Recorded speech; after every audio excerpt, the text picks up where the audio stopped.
二手杰作讲述了怀揣出版之梦的语文老师马银波于和伟氏人到中年，一事无成，将希望寄托在儿子马默、郭麒麟氏身上。一次意外中，儿子自杀昏迷不醒，父亲替儿子写了一封才华横溢的代笔遗书，竟一炮而红。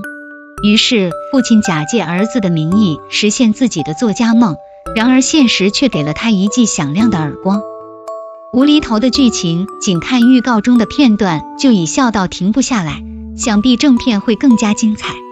但这片不仅剧情有看点，演员阵容更是不一般。从剧情梗概中不难看出，于和伟饰演的马银波是该片中的关键人物，几乎全片都是围绕他做梦、追梦、梦醒展开的。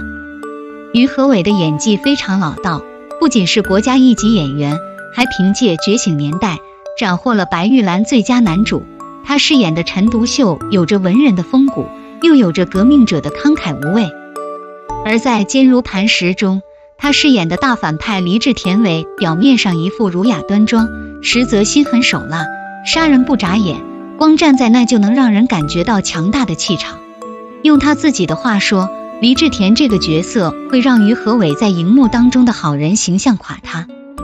然而还是为他在二手杰作中的表现捏了一把汗，毕竟于和伟在喜剧上的经验不算丰富。当儿子意外成为备受追捧的天才作家后，接受采访，于和伟饰演的马银波坐在儿子旁边，紧紧盯着他，一脸严肃，生怕他说错什么话。马默说一句，他哎一声，点下头表示肯定。知道的是于和伟演戏呢，不知道的还以为于老师当捧哏呢。郭麒麟坐在旁边笑点加倍。当他发现自己力不从心时，火速拿出经典老番我有一位朋友紧急求救，吃下保命小药丸毫无作用，看向妻子的眼神坚定的像要入党。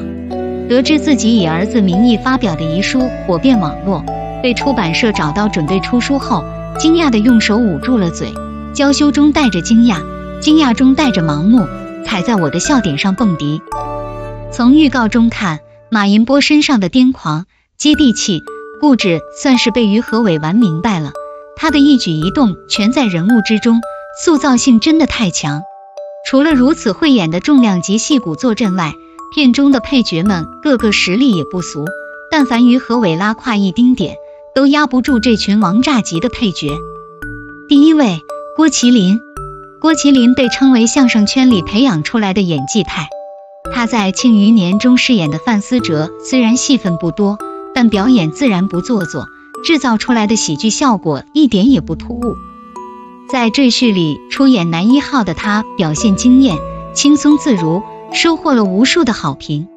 喜剧向来是郭麒麟的舒适圈，在二手杰作中，郭麒麟饰演马默，一个不爱文坛爱红颜的人造天才。课堂上，他一脸坏笑，偷瞄远方，毫不掩饰地沉浸在对暗恋女生的美好幻想中，有种憨傻油腻的矛盾感。课后，与暗恋者畅谈理想，误将作家三毛与《三毛流浪记》的三毛搞混，不懂装懂，满脸震惊的慌张，看得人忍不住笑出声来。观众看见自带笑点的郭麒麟，嘴角已经忍不住上扬，他出现在喜剧中，完全不怕观众笑不出来。第二位，冯雷。冯雷是观众非常脸熟的演员，虽然他演的角色大多是配角，但却有不少风头能盖过主角，足以见得他深厚的演技功底。冯雷凭《人民的名义》中的赵瑞龙一脚出圈，但不管什么角色他都能信手拈来，在《少年派》、《老酒馆》、《人世间》等众多作品中均展现不俗的实力。在二手杰作中，冯雷饰演出版社的文老板，预告中仅有的几个镜头，俯身搓手说出想法，将人物的儒雅表现得恰到好处，不装也不做作。第三位，张子贤。张子贤的表演幽默风趣，在《平凡之路》中，他将杜宇飞的正直、拧巴、偷奸耍滑的复杂性格拿捏得十分到位，他出色的演技给观众带来了非常大的惊喜。张子贤出演喜剧，观众大可把心放在肚子里。他在二手杰作中饰演的老师一角，也是该片中最有笑料的人物之一。手中拿着18禁杂志，一脸正经用着请家长的威胁来找出杂志的主人，前一秒对马默一顿贬低，下一秒知道马默成了红遍网络的作家后，从各个犄角旮旯里钻出来炫耀自己的学生。拍马屁和给自己脸上贴金的状态被张子贤演绎的不要太真实。二手杰作的导演和编剧并没有选择荒诞的题材来叙事，用简单粗暴的方式刺激观众的神经，而是用日常接地气的情节引起共鸣，这点在电影中非常少见。二手杰作更暗讽了当今社会中的一些现象，如望子成龙的鸡娃式教育观，马银波死要面子活受罪的迂腐观念，以及马默虚荣沉浸众人的敬仰中。